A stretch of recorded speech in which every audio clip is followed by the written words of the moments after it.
الحمد لله رب العالمين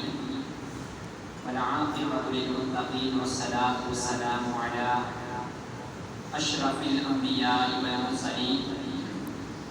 وعلى آله وأصحابه أجمعين. أما بعد فأعوذ بالله من الشيطان اللعين الرجيم. بسم الله الرحمن الرحيم. قال الله تبارك وتعالى في القرآن المجيد والفرقان الحميد: لئن شكرتم لأزيدنكم ولئن كفرتم إن عذابي لشديد. آمنت بالله صدق الله العظيم وصدق رسوله النبي الكريم الأمين الرؤوف الرحيم. وقال الله تبارك وتعالى في شان حق حبيبه مخبرا وآمرا: إن الله وملائكته يصلون على النبي يا أيها الذين آمنوا صلوا عليه وآله وسلموا تسليما. بلند آواز سے پڑھیے: الصلاۃ والسلام علیک یا رسول اللہ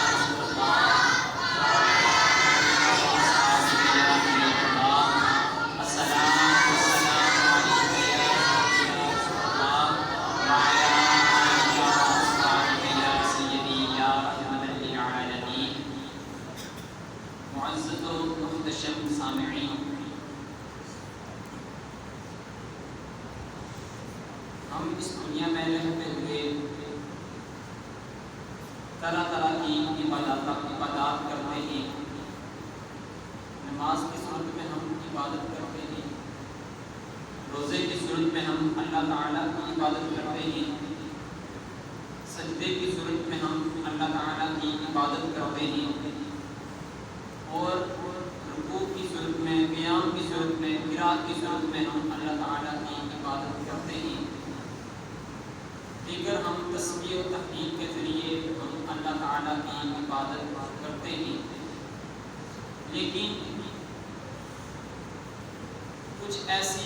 عبادات بھی ہیں جو صاحب استطاعت لوگ ہیں وہ کرتے ہیں، جیسے زکوٰۃ،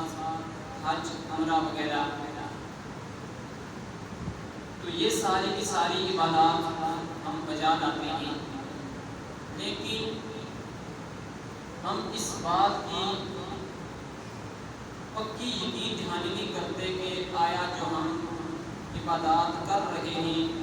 یہ ہماری عبادات قبول ہوتی ہیں کہ نہیں. اس لیے ایک ایسی عبادت بھی ہے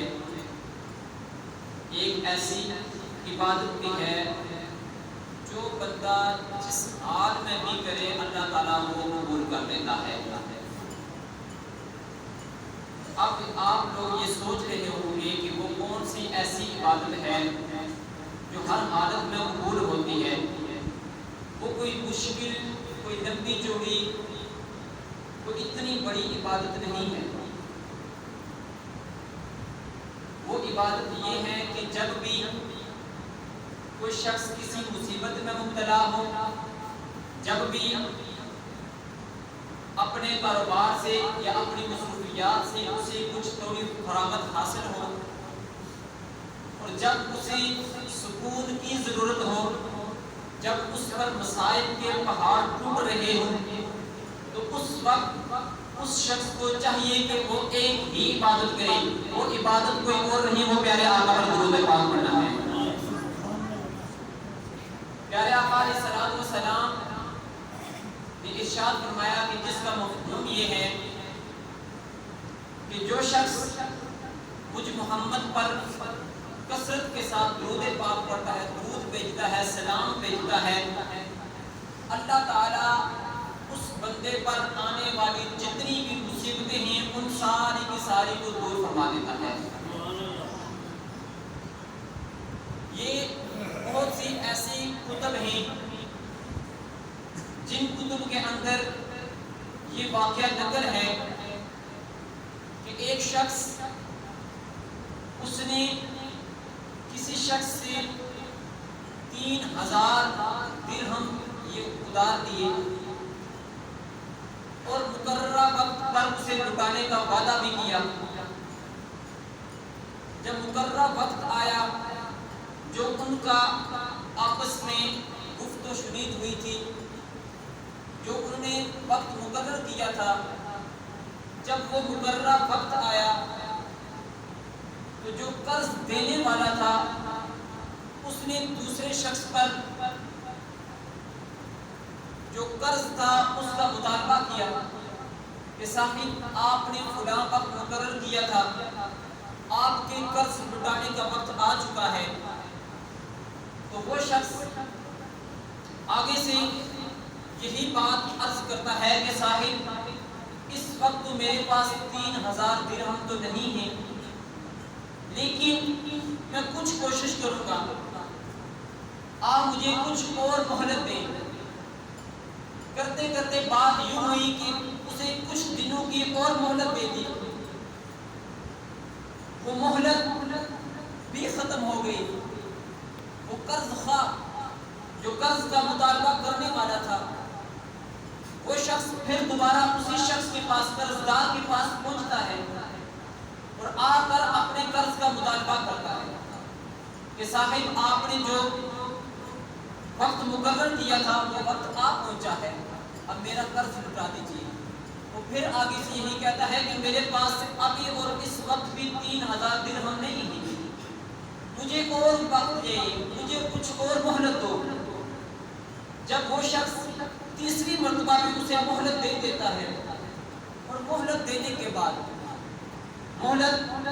کے بعد پھر اسے ساتھ ہی ساتھ یہ بات بھی بتا دیتا ہے کہ صاحب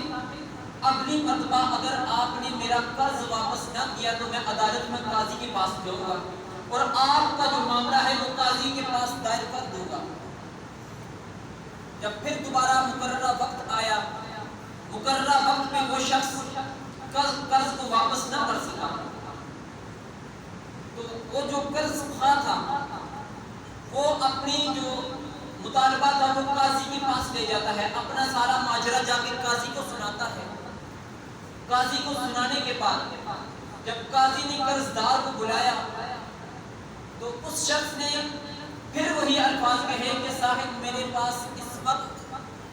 3000 درہم نہیں ہے، میں کچھ کوشش کروں گا، اگر کوشش کے مطابق پورا اتر سکا تو اسے قرض واپس کر دوں گا۔ تو قاضی نے اسے 30 دن کا اور وقت دیا اور ساتھ ہی ساتھ یہ بھی سزا سنا دی، اگر 30 دن کے اندر آپ نے اس شخص کا قرض نہ لٹایا، تو تجھے سزائے موت بھی ہوگی، اور اس کے بعد سزائے موت تو ایک وقت پہ دی جائے گی، لیکن اس کے ساتھ ساتھ تجھے جیل کے اندر قید بھی کر دیا جائے گا۔ اب وہ شخص بڑا پریشان ہوا کہ میں نے تو اسے 3000 درہم دینے ہیں، لیکن اب اس کی پریشانی اور بے چینی کا عالم بڑھتا جا رہا تھا،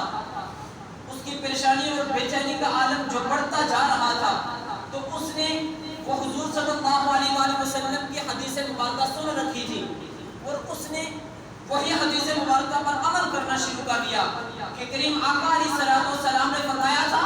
کہ جو شخص کسی مصیبت میں پھنس جائے، جب کسی شخص پر کوئی مصیبت کا پہاڑ 8 فٹ پڑے تو وہ مجھ محمد پر درود پڑھ لیا کرے، اللہ تعالیٰ اس کی مصیبتوں کو دور فرما دے گا۔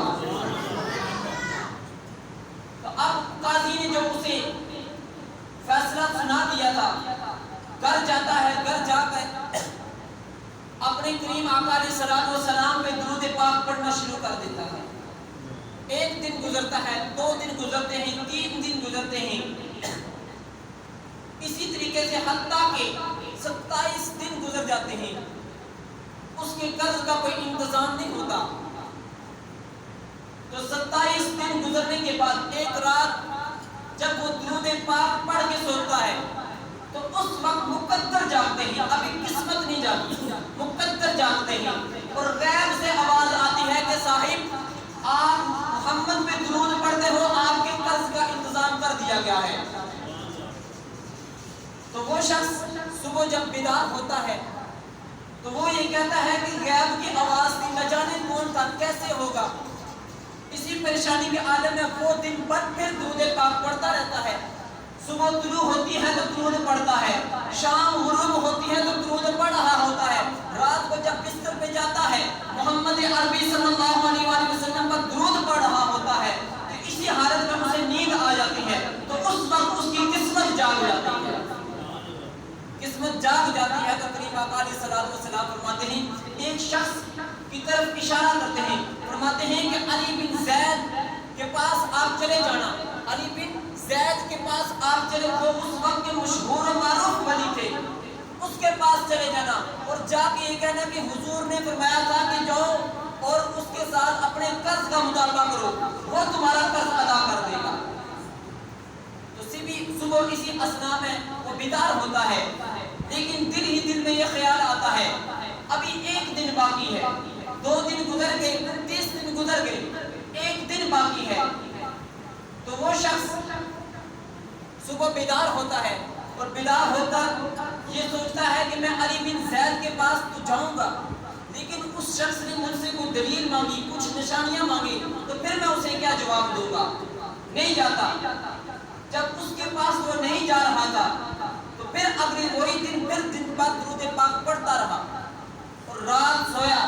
پھر قسمت جاگی، حضور صلی اللہ علیہ وآلہ وسلم نے اسے خواب میں اپنا دیدار کرایا اور دیدار کرانے کے بعد فرمایا کہ اے شخص جو تم مجھ پہ درود پڑھ رہا ہے تو فلاں شخص کے پاس جا، وہ تیرا قرض ادا کر دے گا۔ وہ شخص کہتا ہے کہ یا رسول اللہ صلی اللہ علیہ وآلہ وسلم آپ تو فرما رہے ہیں کہ میں فلاں شخص کے پاس جاؤں، اگر اس شخص نے مجھ سے کچھ نشانی مانگی، کوئی دلیل مانگی تو میں کیا خیال دوں گا، کیا اسے نشانی بتاؤں گا؟ تو کریم آقا علیہ الصلوۃ والسلام نے فرمایا کہ تو جا کے علی بن زید سے یہ کہنا کہ تو فجر کی نماز کے بعد جو 5000 مرتبہ درود پاک پڑھتا ہے وہ صرف اور صرف یا تو جانتا ہے یا تیرا رب جانتا ہے یا محمد مصطفیٰ جانتے ہیں۔ 5000 مرتبہ جو تو درود پڑھتا ہے وہ یا تو جانتا ہے یا تیرا رب جانتا ہے یا محمد مصطفیٰ جانتے ہیں۔ تو جب وہ شخص یہ نشانی لے کر علی بن زید کے پاس حاضر ہوتا ہے، حاضر ہو کر جا کے اپنا قرض کے بارے میں بتاتا ہے کہ حضور صلی اللہ علیہ وسلم جا کے عرض کرتا ہے کہ میں آپ کے لیے ایک پیغام لایا ہوں۔ علی بن زید پوچھتے ہیں کہ بتاؤ تو صحیح صاحب آپ کون سا پیغام لے کے آئے ہو؟ وہ شخص کہتا ہے کہ حضور صلی اللہ علیہ وآلہ وسلم نے ایک پیغام دیا تھا کہ فلاں پیغام ہے۔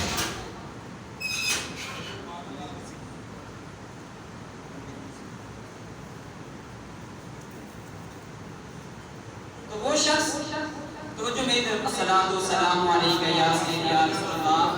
وعلی آلہ، درود پاک علیہ الصلاۃ والسلام علیکہ یا سیدی یا رسول اللہ وعلی آلہ واصحابہ یا نبی اللہ۔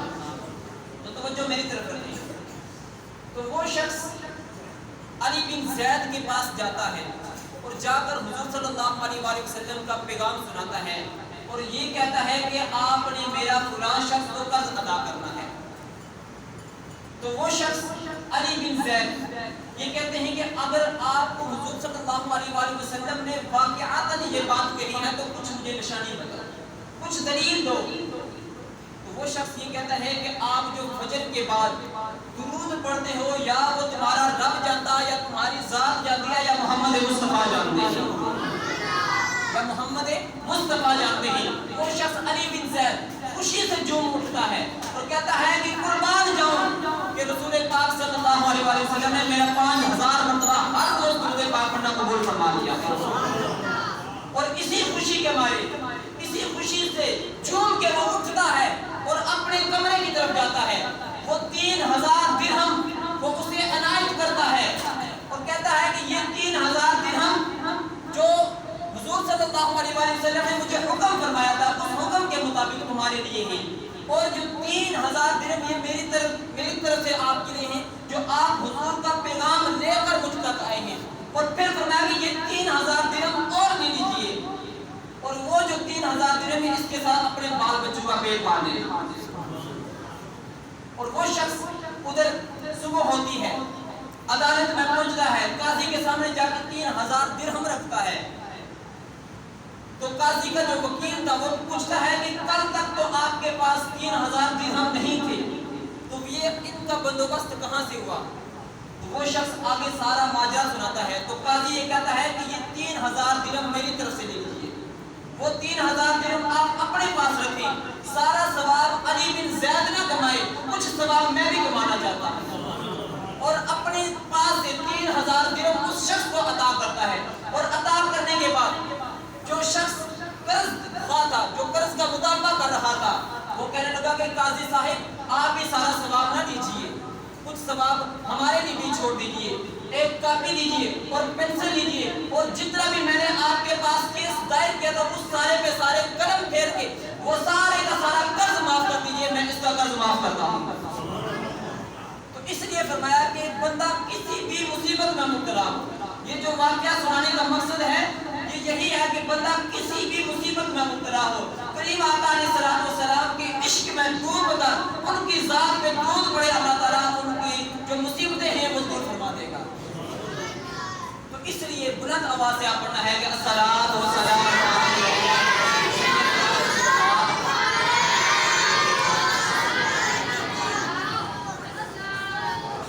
اختشام جو قرآن پاک کی آیت پڑھی ہے، لَإِن شَكَرْتُمْ لَأَزِيدَنَّكُمْ وَلَإِن كَفَرْتُمْ إِنَّ عَذَابِي لَشَدِيدٌ، کہ اگر تم اللہ تعالیٰ کا شکر ادا کرو گے، لَإِن شَكَرْتُمْ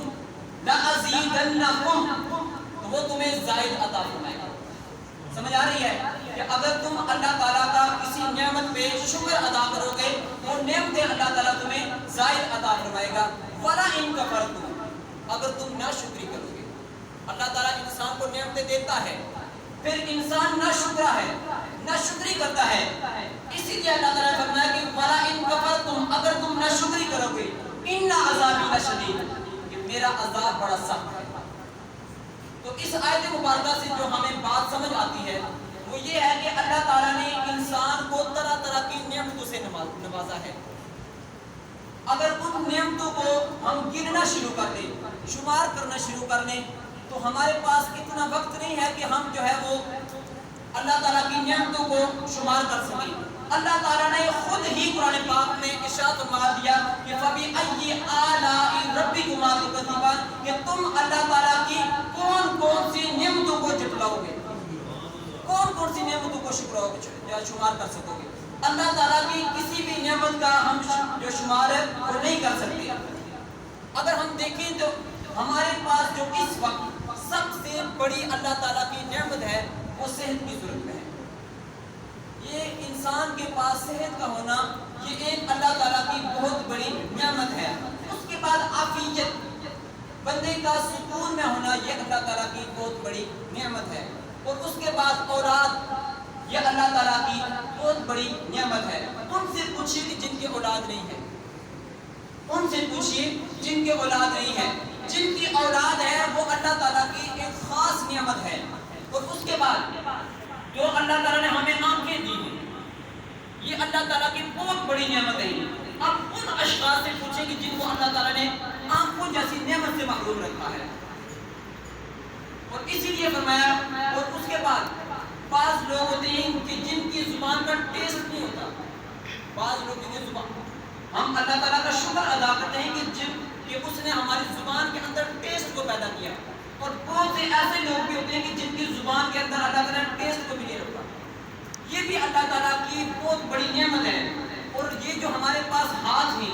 یہ بھی اللہ تعالیٰ کی بہت بڑی نعمت ہے۔ اور اس کے بعد جو ہمارے پاس اللہ تعالیٰ کی طرف سے عطا کرتا پاؤں ہیں یہ بھی بہت بڑی نعمت ہے۔ یہ چند ایک نعمتیں آپ کے سامنے میں نے شمار کی ہیں، اگر ان میں سے ایک بھی نعمت ہمارے پاس نہ ہو تو پھر ہمارا عالم کن اشخاص کا ہوگا یہ آپ خود ہی اس کے بارے میں غور و فکر کر لیجیے گا۔ تو جو میں بات کر رہا تھا کہ سب سے بڑی جو نعمت ہے وہ صحت کے بارے میں ہے۔ جو صحت ہے اس کے بارے میں حضور صلی اللہ علیہ وآلہ وسلم کی ایک حدیث مبارکہ ہے کہ کریم آقا علیہ السلام نے ارشاد فرمایا کہ 5 چیزیں ایسی ہیں کہ جن کو 5 چیزوں سے پہلے غنیمت جانو۔ جو کریم آقا علیہ السلام نے پہلی چیز فرمائی ہے وہ فرمایا کہ صحت کو بیماری سے پہلے غنیمت جانو۔ اگر انسان کے پاس اللہ تعالیٰ نے صحت دی ہے اسے چاہیے کہ بیماری کے آنے سے پہلے اس کو غنیمت جانے، اس کی قدر کر دے۔ اب بہت سے ایسے لوگ ہیں جو صحت کے ہوتے ہوئے بھی اللہ تعالیٰ کی عبادت سے محروم ہوتے ہیں، اس سے دور ہوتے ہیں۔ جب بیماری آ پہنچتی ہے، جب بیماری انسان کے پاس آ پہنچتی ہے تو اس وقت وہ شخص جو ہے وہ اللہ تعالیٰ کی بارگاہ کی طرف رجوع کرنا شروع کر دیتا ہے۔ اور یہ بات یاد رکھیے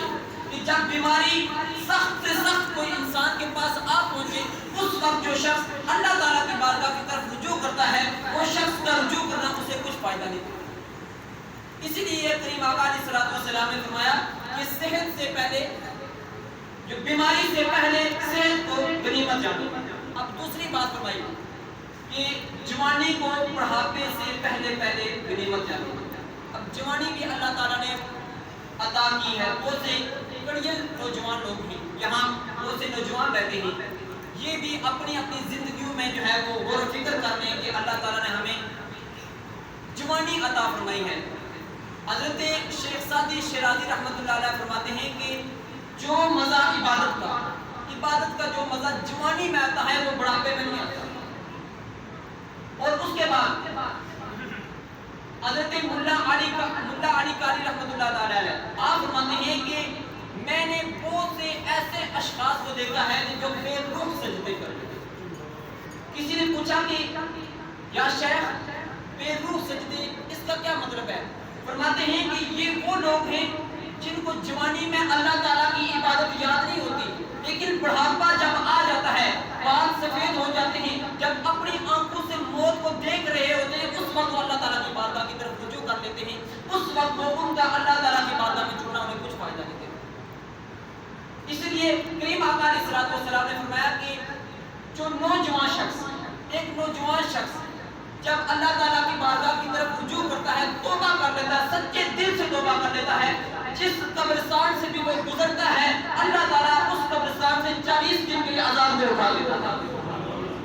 یہ نوجوان کی توبہ ہے۔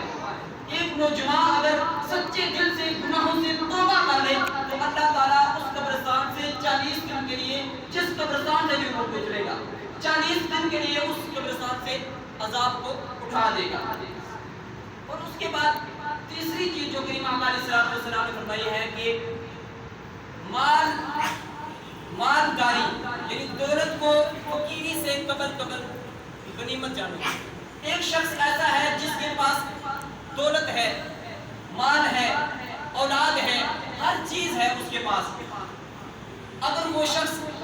سکون میں ہے، پرسکون ہے، اللہ تعالیٰ کی عبادت کر سکتا ہے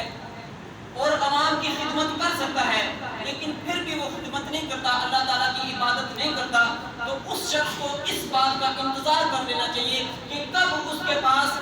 جو ہے وہ تنگ دستی اور فقیری کے دن آتے ہیں۔ اب تنگ دستی اور فقیری یہ صرف مال اور دولت کا چھن جانا یہ نہیں ہوتی، اس کی بھی بہت سی قسمیں ہیں۔ یہاں ایک بات آپ کو بتلا دوں کہ ایک شخص تھا، اس کے پاس بہت زیادہ مال و دولت تھا، تو اچانک اسے ایک ایسی بیماری لاحق ہو جاتی ہے، اسے شروع ہو جاتی ہے کہ ڈاکٹروں نے اس کا جو علاج، اس کا جو تصور کیا تھا، جو اس کا علاج نکالا تھا وہ یہ تھا کہ آٹے کو چھاننا ہے، آٹے کو چھاننے کے بعد جو اس کا جو بورا ہے وہ بورے کو پانی میں ملا کے اس کے بعد اس بورے کو تو نے کھانا ہے۔ اب اس شخص کے پاس پیسہ بھی ہے، مال و دولت بھی ہے، طرح طرح کی جو ہے وہ اللہ تعالیٰ کی نعمتیں کھا سکتا ہے، لیکن نہیں کھا رہا، اپنی زندگی کو، اپنی صحت کو بچانے کے لیے وہ آٹے کا پورا کھا رہا۔ اسی لیے فرمایا کہ دولت کو غریبی سے قبل